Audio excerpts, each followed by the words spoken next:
Bueno, vamos a dar inicio a la unidad número 3 que trata sobre el genoma humano y sus tipos de secuencia.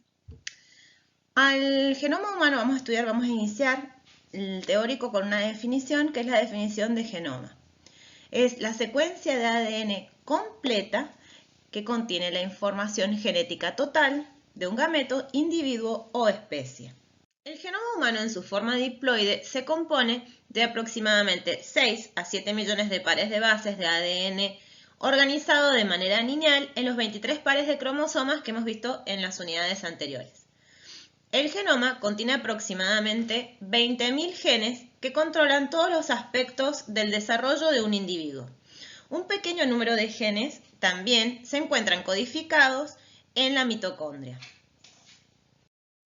El proyecto del genoma humano fue un proyecto de investigación científica internacional con dos objetivos: determinar la secuencia de pares de bases del ADN e identificar y cartografiar los 20 a 25.000 genes del genoma humano. En julio del 2006 se completó esta secuencia. El proyecto del genoma humano contó con una financiación de $3.000 millones y fue fundado en 1990 bajo la dirección de este señor acá que es Francis Collins, quien lideraba la investigación pública. En el año 2000 se obtuvo el primer borrador del proyecto del genoma humano y fue anunciado por el presidente Clinton, acá en el medio, y fue publicado en dos revistas de altísimo prestigio científico como son las revistas Science y Nature. Una vez finalizado el proyecto del genoma humano, los investigadores se encontraron con dos grandes sorpresas. Una es que la diferencia entre los seres humanos es del 0,1%. Es decir, ustedes vean a su alrededor la diferencia que existe entre las personas que conocemos. Esto quiere decir que de 1000 letras del ADN compartimos 999. La segunda sorpresa fue que cuando secuenciaron el genoma de otras especies, por ejemplo, encontraron que la Drosophila melanogaster tiene 3.468 genes. El C. elegans tiene 20.275 genes. El ratón Homus musculus tiene 20.000 genes aproximadamente. Y el gato doméstico 20.285 genes. Y recuerden que vimos que nosotros tenemos 20.000 genes. Es decir, que no pareciera haber relación entre la complejidad del individuo y el número de genes. Entonces vean chicos, el genoma está constituido por el genoma nuclear y el genoma mitocondrial. El genoma nuclear entonces hace referencia a los genes que se encuentran ubicados en los cromosomas en el núcleo de la célula. Mientras que el genoma mitocondrial hace referencia a los genes que están codificados por el cromosoma, los cromosomas en realidad que se encuentran en la mitocondria. El cromosoma mitocondrial es un cromosoma circular, como se ve en esta imagen, con un tamaño aproximado de 16,5 kilobases, que se localiza, como ustedes pueden ver acá, en la matriz mitocondrial. La mayor parte de las células contienen al menos 1000 moléculas de mitocondrias distribuidas entre cientos de mitocondrias dentro de la célula. Como ustedes pueden ver acá se esquematiza en esta imagen que hay varias mitocondrias por célula. Y también la cantidad de mitocondrias depende del tipo celular y del requerimiento energético de los tejidos. Esto ténganlo presente cuando estudien herencia mitocondrial. En este esquema he representado los tipos de secuencias que encontramos en el genoma nuclear. Y para facilitar el estudio lo he clasificado según su función, es decir, si son codificantes o no esas secuencias, y según el grado de repetición. Recuerden cuando estudiamos la parte codificante, ¿qué significa que fueran codificantes las secuencias? Lo vimos en los teóricos anteriores. Significa que van a dar origen a un producto funcional. Entonces, del genoma nuclear, un 25% corresponde a genes y secuencias relacionadas. Y solo un 10% de ese 25% lo conforma el ADN codificante. En las diapositivas siguientes, entonces, vamos a ir viendo cada una de este tipo de secuencias y vamos a ir explicando en detalle sus características. Vamos a comenzar con el ADN codificante. Como vimos, entonces, el ADN codificante es esas secuencias que van a dar lugar a un producto funcional. Este ADN codificante, ahora, según el grado de repetición, puede clasificarse en secuencias únicas, como vemos acá, secuencias únicas o de moderada repetición. De secuencias únicas, ¿a qué se refiere? Son genes de copia única que codifican para una única proteína. Y estos genes se encuentran en una única posición en el genoma. Aquellos genes codificantes de moderada repetición hace referencia a familias génicas que se pueden encontrar dispuestas, ya sea en tándem, es decir, una al lado de la otra, o dispersas. Como ejemplos de familias génicas en tándem, podemos hablar de las histonas, por ejemplo, y vean cómo encontramos el gen que codifica para la histona 1, un espacio intergénico, el gen que codifica para la histona 4, espacio intergénico, luego histona 2b, histona 3 e histona 2a. Y esta secuencia puede repetirse, vean ustedes, hasta 10 a 40 veces. Otro ejemplo son los genes que codifican para RNA ribosomal, donde encontramos los genes que codifican para RNA ribosomal 18S, 58S, 28S. Luego una región intergénica y luego esa unidad de repetición vuelve a repetirse hasta 50 veces. Como ejemplo de familias génicas dispersas, les traigo los genes que codifican para la alfa y la beta globina. Los genes que codifican para alfa y beta globina son los que están representados en color rojo. Y vean ustedes cómo se encuentran separados entre sí. No solo eso, sino también podemos encontrar pseudogenes que se encuentran en el medio de las secuencias que codifican para la alfa y beta globina. Vimos entonces, dentro de genes y secuencias relacionadas, vimos a qué nos referíamos con el ADN codificante, cuando hablábamos de las genes de secuencia única y familias de genes, y ahora vamos a estudiar dentro de este 25% a qué nos referimos con ADN no codificante. Dentro de esta clasificación vamos a encontrar pseudogenes, fragmentos génicos e intrones. Dentro del ADN no codificante vamos a empezar viendo los pseudogenes. Los pseudogenes van a ser secuencias que se van a asemejar al gen original, pero este gen se ha inactivado a lo largo del curso de la evolución. Los pseudogenes comparten la historia evolutiva del gen funcional y nos pueden dar una idea acerca de su ascendencia común. Podemos encontrar dos tipos de pseudogenes. Los pseudogenes clásicos, acá, y los pseudogenes procesados. ¿A qué se refiere con pseudogenes clásicos? En este caso vamos a ver acá, tenemos una secuencia de DNA, tenemos una región de control, esa región de control después la vamos a estudiar bien cuando veamos regulación de la expresión de los genes, pero esta secuencia es la que va a permitir que el gen pueda expresarse, ¿sí? Acá tenemos el gen y en el medio tenemos un intrón, una región no codificante. Entonces, el pseudogen clásico se va a duplicar, como se puede ver acá, se duplica, y luego se inserta nuevamente en el genoma. Es decir, que vamos a tener el gen duplicado. Pero a lo largo de la evolución se va a perder, se va a mutar, se puede mutar o se puede perder esa región regulatoria. Es decir, entonces, que ahora este gen, al carecer de la región regulatoria, no va a poder codificar para un producto funcional. El otro tipo de pseudogen que podemos encontrar son los pseudogenes procesados. En este caso, el gen se transcribió y tenemos un RNA mensajero maduro. Al transcribirse, recuerden que se pierden los intrones. Bien, entonces tenemos el RNA mensajero.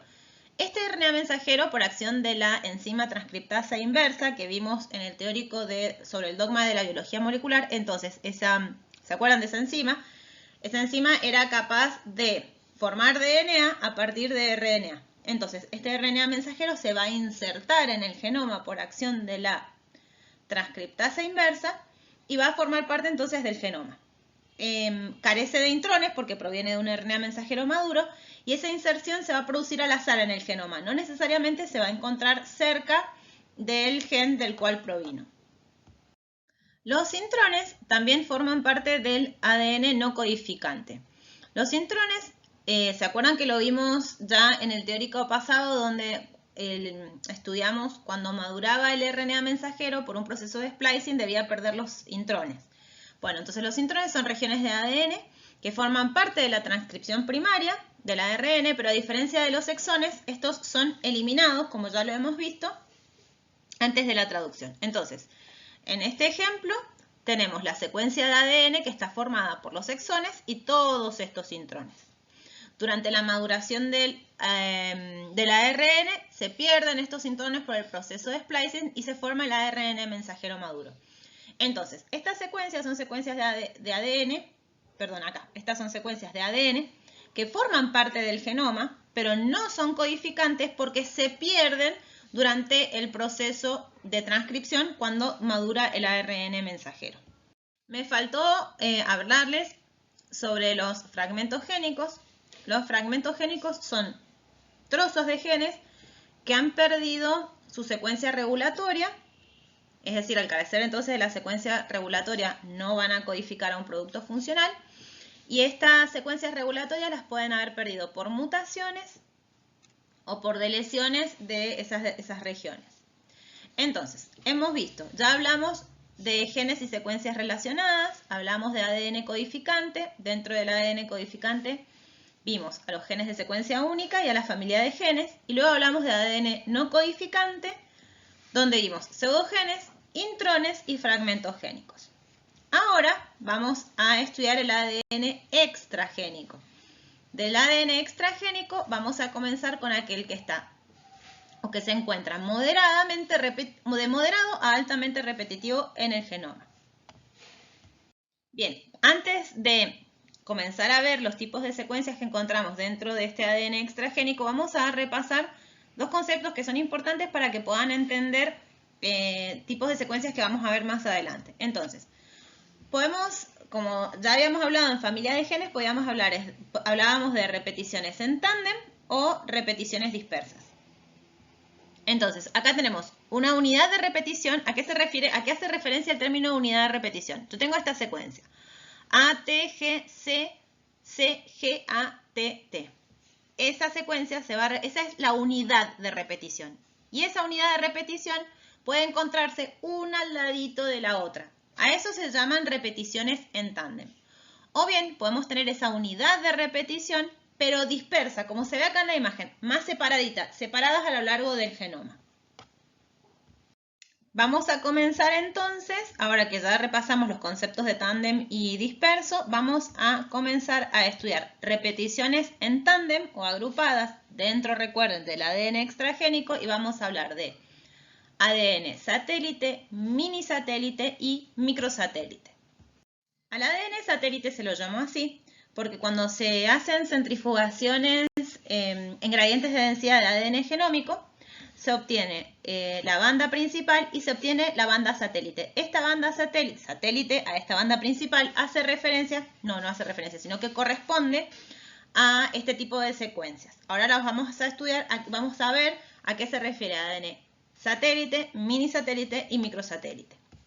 El ADN satélite entonces se puede dividir de acuerdo al tamaño de la unidad de repetición y a la extensión de esa unidad de repetición. Entonces tenemos el ADN satélite que puede tener, la unidad de repetición puede tener de 10 a 170 pares de bases. Vean acá cómo va cambiando. Tiene del ADN satélite al mini satélite al microsatélite. Entonces la unidad de repetición, vean cómo va disminuyendo.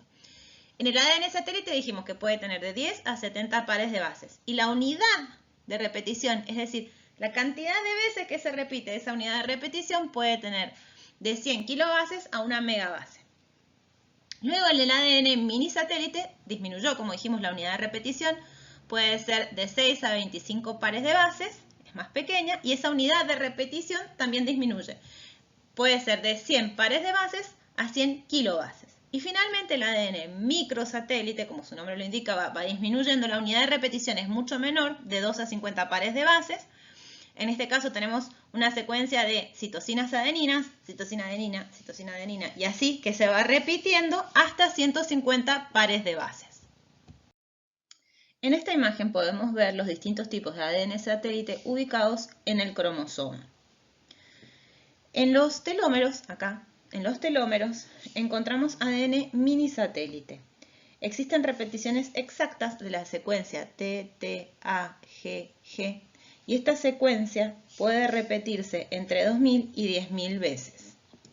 Luego, en la región subtelomérica, encontramos ADN hipervariable. Estas secuencias son muy polimórficas y se utilizan para análisis de ligamiento y la identificación de individuos.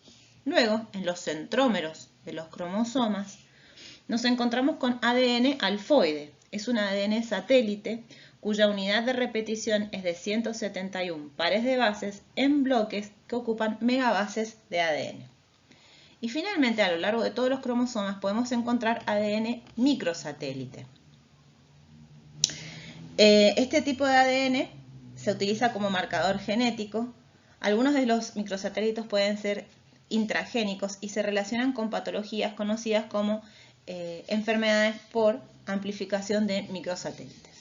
Bueno, entonces, continuando con el estudio del ADN extragénico dentro de la clasificación de moderado a altamente repetitivo, vamos a continuar ahora con el estudio de aquellas regiones que son intercaladas y dentro de ellas vamos a ver los lines, los signs y los transposones. Los transposones o elementos genéticos transponibles es una secuencia de ADN que pueden moverse de manera autosuficiente a diferentes partes del genoma. Este fenómeno es conocido como transposición. Los transposones invadieron el genoma de nuestros ancestros a lo largo de la evolución y se fueron insertando en regiones que no son funcionales.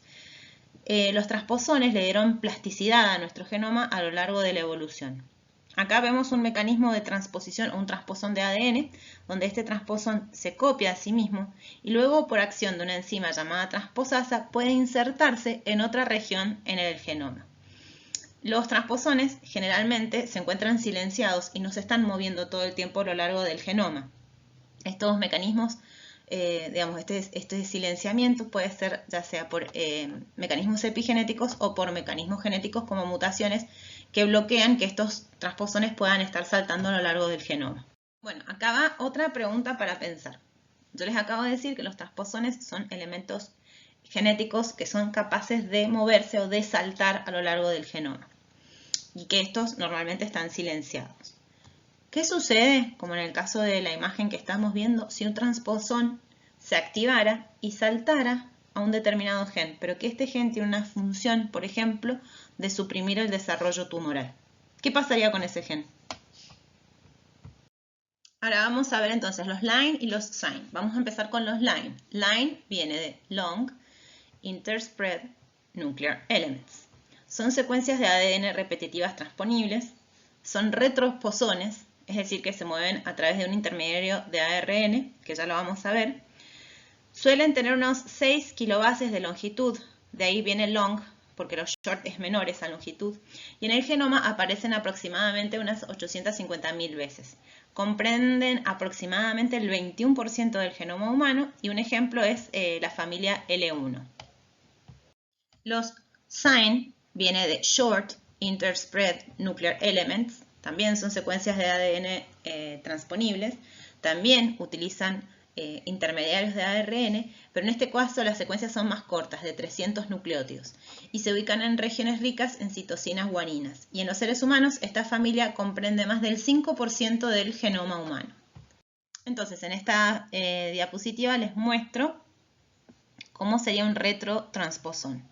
Tenemos el retrotransposón, este se va a transcribir a RNA. Por acción de la transcriptasa inversa vamos a tener ahora una molécula de DNA y esta molécula de DNA entonces ahora sí va a insertarse en una nueva región. Por eso decimos que los retrotransposones utilizan como intermediario moléculas de RNA. En los libros ustedes también pueden llegar a encontrarse con la clasificación de transposones autónomos y no autónomos. A lo que refiere esa clasificación es que los transposones autónomos pueden moverse por sí mismos, es decir, que tienen la capacidad de sintetizar esta enzima transposasa. mientras que los no autónomos van a requerir ayuda para moverse, es decir, para saltar de aquellos elementos que sí tienen la capacidad de sintetizar la transcriptasa. Por ejemplo, los SINEs aprovechan la transcriptasa de los LINEs. Bien, entonces ya vimos el genoma nuclear, hablamos de genes y secuencias relacionadas, vimos ADN codificante y no codificante dentro de esta clasificación, luego hablamos de ADN extragénico, hablamos de moderado altamente repetitivo, hablamos de las repeticiones agrupadas y de las repeticiones en tándem. Solamente me faltó mencionarles o comentarles sobre el ADN extragénico de copia única. Este ADN no tiene una función conocida y probablemente han derivado de transposones que han divergido, así es que no tienen una función conocida. Ahora vamos a comenzar a hablar sobre la diversidad genética. La diversidad genética hace referencia a las diferencias genéticas que ocurren entre individuos de una misma especie. Los polimorfismos son los responsables de la gran variabilidad que existe entre los individuos. Y la diversidad del genoma hace que cada individuo sea único.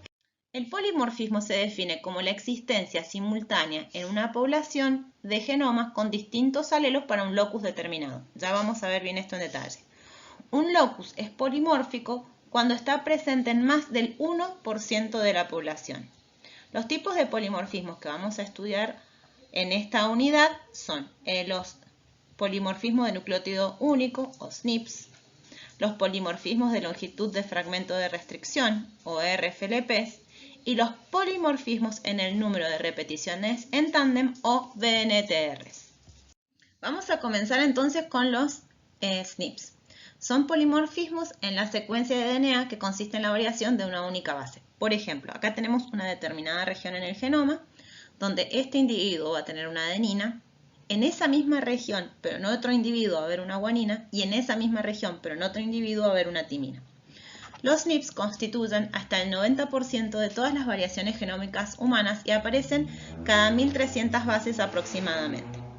Dependiendo del lugar a donde se encuentre este cambio de letra, este cambio de SNP, va a ser su función y cómo también va a impactar en la expresión de la proteína. Por ejemplo, podemos tener SNPs regulatorios, que estos SNPs se van a encontrar en la región promotora del gen, este cambio que puede producir, que ese gen, por ejemplo, pueda transcribirse más rápido o no. Podemos tener los SNPs que se encuentran en los exones, son SNPs codificantes. También podemos encontrar SNPs en los intrones o también podemos encontrar SNPs en regiones genómicas. Los SNPs muchas veces predisponen a diferencias, como ahora vamos a ver en la diapositiva siguiente, por ejemplo, predisposición a tener determinadas enfermedades o la predisposición a responder de una determinada forma a un medicamento, por ejemplo.